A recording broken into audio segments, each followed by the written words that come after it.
Chapter 10, verses 25 through 37, a story that may be familiar to many of us. Just then a lawyer stood up to test Jesus. "Teacher," he said, "what must I do to inherit eternal life?" Jesus said to him, "What is written in the law? What do you read there?" He answered, "You shall love the Lord your God with all your heart, and with all your soul, and with all your strength, and with all your mind, and your neighbor as yourself." Jesus said to him, "You have given the right answer. Do this, and you will live." But wanting to justify himself, he asked Jesus, "And who is my neighbor?" Jesus replied, "A man was going down from Jerusalem to Jericho and fell into the hands of robbers, who stripped him, beat him, and went away, leaving him half dead. Now by chance a priest was going down that road, and when he saw him, he passed by on the other side. So likewise a Levite, when he came to the place and saw him, passed by on the other side. But a Samaritan, while traveling, came near him, and when he saw him, was moved with pity.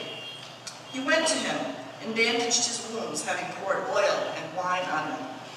Then he put him on his own animal, brought him to an inn, and took care of him.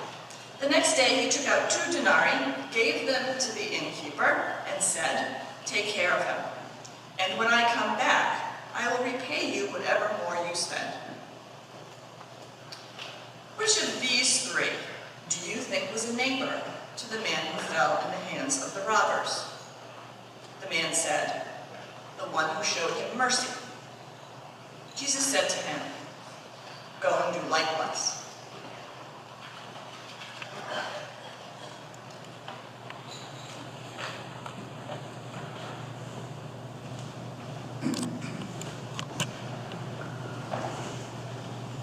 Please pray with me.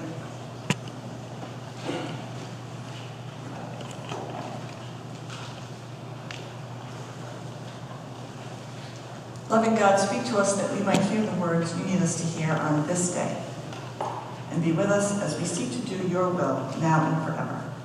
Amen. This is sounding very loud. Is it all right?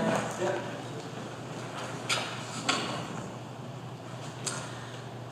So tell me, when I say, "Won't you be my neighbor," what do you think of? Quick. What? All right. I thought I heard somebody say Starsky and Hutch. Okay. Phew. Mr. Rogers. What do you know about Mr. Rogers? Fred Rogers. What do you know about him? Anything beyond being a neighbor? His mother knit all those sweaters. I'm sorry, what? His mother knit all those sweaters. His mother knit all the sweaters. Yes, that's true, actually. He was a Presbyterian minister. Yeah. He was a teacher. Yes. Was he in the military? I don't remember that. He might have been. I know someone who knows him. He was as kind as he was in... He was as kind in real life as he was on TV. Yes, it's true. I did a little research about him this week. I knew that he was a minister. I didn't know a whole lot of other things about him. One of the things that I found out was that as a child, he was shy. He was very insecure. He was what others would have considered overweight, and he was bullied all the way through his school years until he got to high school, when he sort of figured out what some of his gifts were and started coming into his own. He was a musician. He had a bachelor's degree in music composition and wrote many of the songs and stuff that he played on his show. He did go to Pittsburgh Theological Seminary and was ordained. He also, at the same time, attended the University of Pittsburgh Graduate School of Child Development, which is where he came up with a lot of the educational things that he used throughout his life. He was a puppeteer. He is the one who created most of the characters that you would have seen on his show. He received the Presidential Medal of Freedom. Are you familiar with that? It is the highest honor that a civilian in the United States can achieve. And I have a lot of lists today, I'm just letting you know ahead of time. He was given the medal for his work on the well-being of children, emphasizing the importance of kindness, compassion, and learning. And of course, we all know Mr. Rogers' Neighborhood, right? It ran on television from 1968 to 2001, which was just a couple of years before he died. And the point of him putting this television show on, teaching all of the things that he did, was to help it was aimed toward toddlers through preschoolers, was to help them understand the importance of moral and ethical reasoning, civility, tolerance, sharing, and self-worth. Listen to those words again. The well-being of children, the importance of kindness, compassion, and learning, the importance of moral and ethical reasoning, civility, tolerance, sharing, and self-worth. Now, if you had to describe the tone of all of those words put together, what would you call it? Christian? Positive, uplifting, supportive, all of those sorts of things. But as I was reading them this week, I thought of some other words. Words, as a matter of fact, that Randy read for us this morning from Galatians. Love, joy, peace, patience, kindness, generosity, faithfulness, gentleness, and self-control. Sound familiar? 1900 years apart. Fred and Paul are all talking about the same thing, right?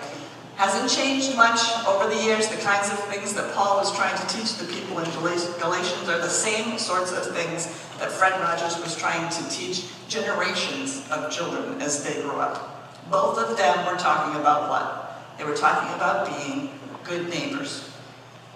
There's no mystery. It's not hard.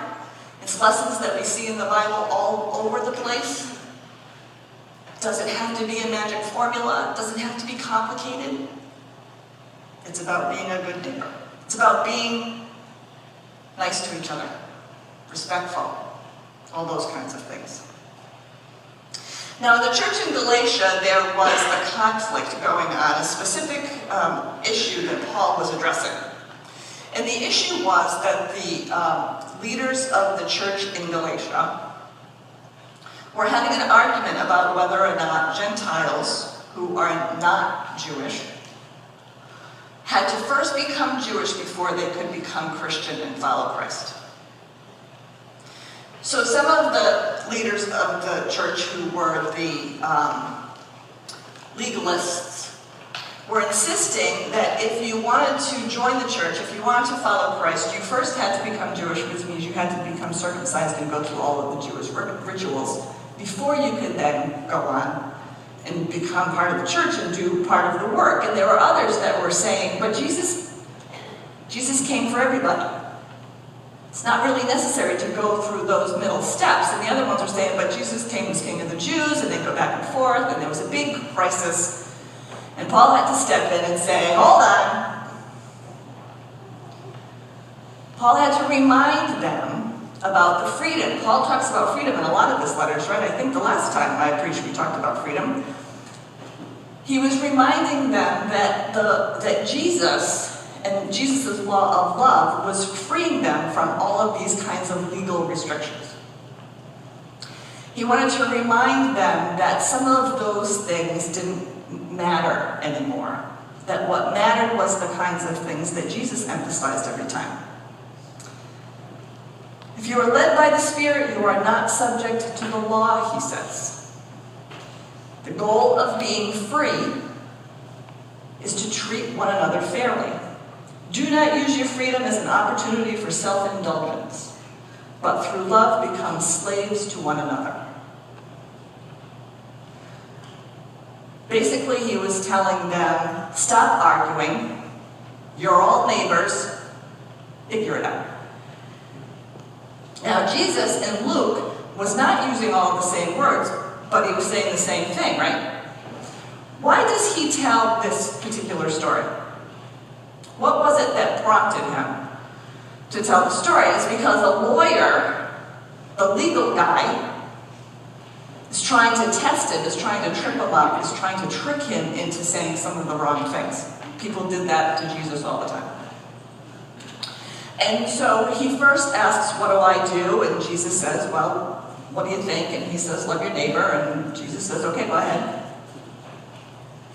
And the guy says, wants to trap him, he wants to make sure that he knows he's doing the right thing. He says, okay, so who's my neighbor?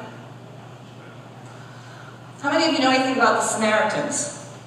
Samaritans are the kind of people that the lawyer would not have appreciated.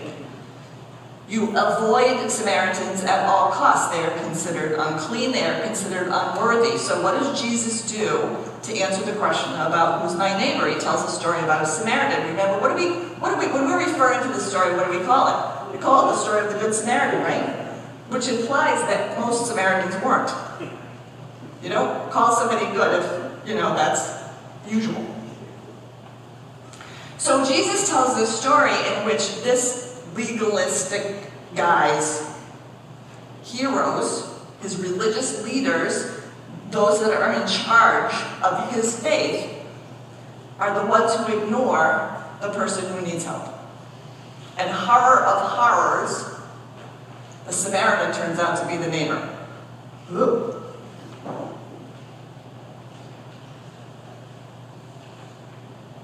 Jesus needs people to remember that the person who is the neighbor, the person who is merciful, the person who looks past all of those other things, those are the ones that are being true to that commandment. In the past few weeks, we've heard all sorts of different arguments and conversations and accusations and discussions and reasons for the violence that we've been seeing past few months, years, however you want to measure it. Some say that the violence is because of video games. Some say because it's about mental illness. Some say it's because of the breakdown of the family and society as we know it. I think it's a lot easier than that. I feel like it's because people have forgotten that we're all neighbors. What's another way of saying love thy neighbor? How many of you have heard of the golden rule? What's it say? Do unto others as you would have them do unto you. Even people who have never been to church know this, right? You could hear almost anybody ask anybody what the golden rule is, and they would probably be able to answer you. How many of you think that this is in the Bible and is a Christian thing? Oh no, oh you. Come on, you can admit it. Buddhism. Hurt not others with that which pains yourself. Hinduism. Treat others as you would yourself be treated. Islam. Do unto all men as you would wish to have done to you. Judaism. What you yourself hate, do to no man. Native American. Live in harmony, for we are all related. 1, 2, 3, 4, 5, 6 major belief systems in the world. Covers pretty much everybody that there is. Are all saying the same thing. For heaven's sakes, go be a good neighbor. I've been trying to figure out when it became a competition instead of a collaboration. When did it become a contest instead of a community? When did it become us versus them instead of we? When did it decide that it had to be I win and you lose instead of everybody can win? How many of you think that there's a food shortage in this world? Shortage of food. There's no shortage of food in this world. The problem that we have is a distribution problem. There's plenty of food for everybody that needs to eat it. The problem is that the people who control it don't want to give up their control. When did it become a competition? said that it isn't possible to support our troops and also work for justice? Who said that you have to support the hungry that come to our food bank and not care about the hungry all around the world? Who said that it wasn't possible to appreciate and support the tenets of the United States and not also have mercy for everybody else that we've never met? Who decided that our neighbor are only those who look and think like us? Amen. Because Paul and Jesus never said that.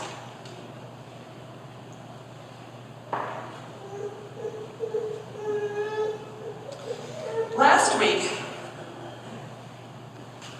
when Jonathan was preaching in response to 2 more mass shootings, he was talking about how he was feeling stirred. And he was encouraging us to take a stand, to stand with God. And not everybody can be an activist. He was talking about the kinds of things that he was thinking that he would have to do to live out what he thought he was being called to do. And I know not everybody can do all things the same way, but everybody can be a neighbor. And I want to tell you about my friend Jerry.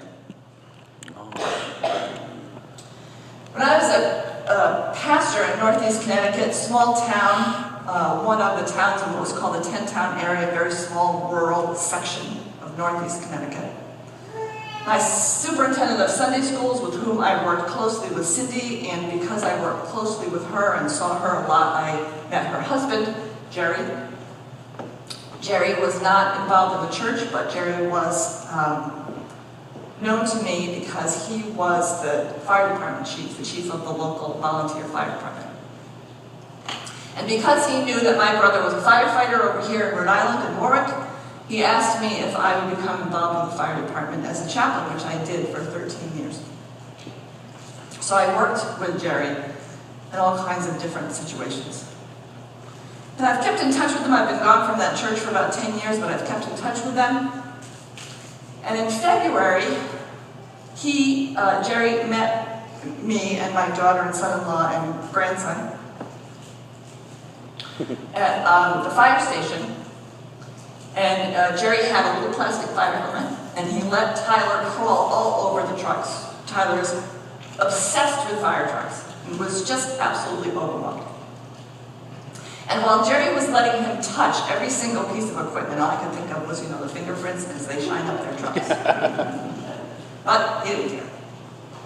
Cindy told me that Jerry had recently been diagnosed with scar tissue of the lungs, so bad that he was robbing him of his ability to get enough oxygen. And the scar tissue came from 50 years of being a firefighter, starting when he was 19 back in the day when air packs did not exist. He also spent 45 years working for the town highway department, where he breathed in diesel fuels, asphalt, all of that different kinds of stuff. And because of that, his lungs were failing and there was nothing that could be done. Month or so later, I called Cindy about something, and she told me that that day that we met at the fire station was the last good day that Jerry had had. 6 weeks ago, today, Jerry died at home in hospice care. 5 weeks ago, I presided at his funeral. Now, when we were planning his funeral, he kept saying to me, who was putting the funeral together, and to his daughter, who was trying to arrange the logistics, he kept saying, don't make a big deal about it, because really, who's going to come? And besides that, he would say, I haven't been able to respond to a fire in a year, so the fire department's not going to bother with me either.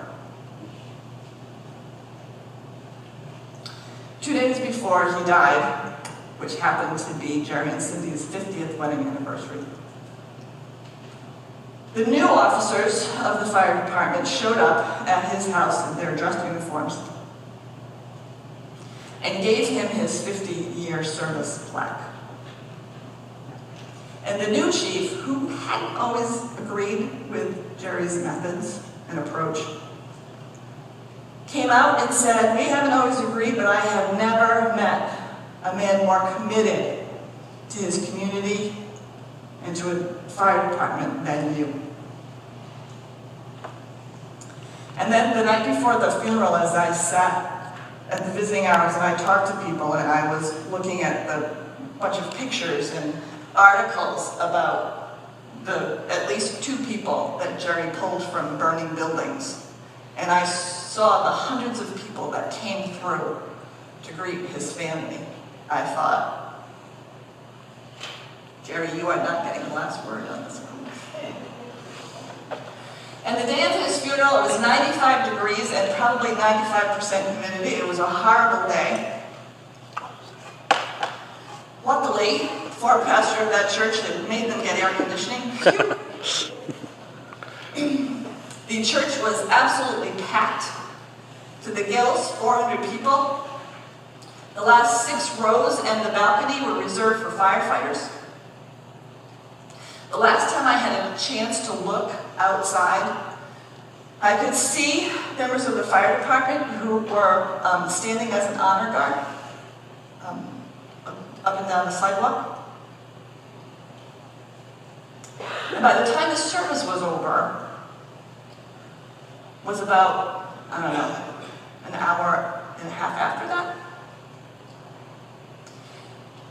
And I led the casket down the aisle to the fire truck that was waiting to take Jerry's body to the cemetery, and I walked outside.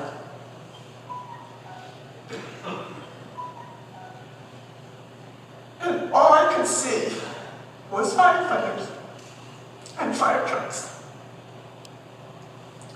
Every volunteer fire department in that 10-town area was there. The firefighters lined the sidewalks and both sides of the street in every direction in their navy blue wool full dress uniforms. The only trucks that were not there were the trucks from our department, because they were right around the corner at the station, whereas we came around in the procession to the cemetery, all 75 members of that department were lined up on the sidewalk with the trucks and Jerry's empty boots in front, saluting as we went by. And I was thinking that when we got to the cemetery, surely we would be losing some of these people because it was just too hot. And I lost count of the trucks at 15 or 16 that were behind us. And I stood by the grave and I watched as every single one of them came in and circled the gravesite.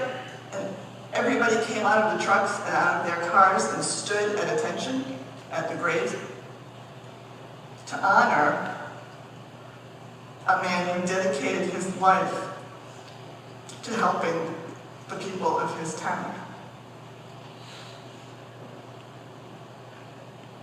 Many people would call Jerry a hero, which he was.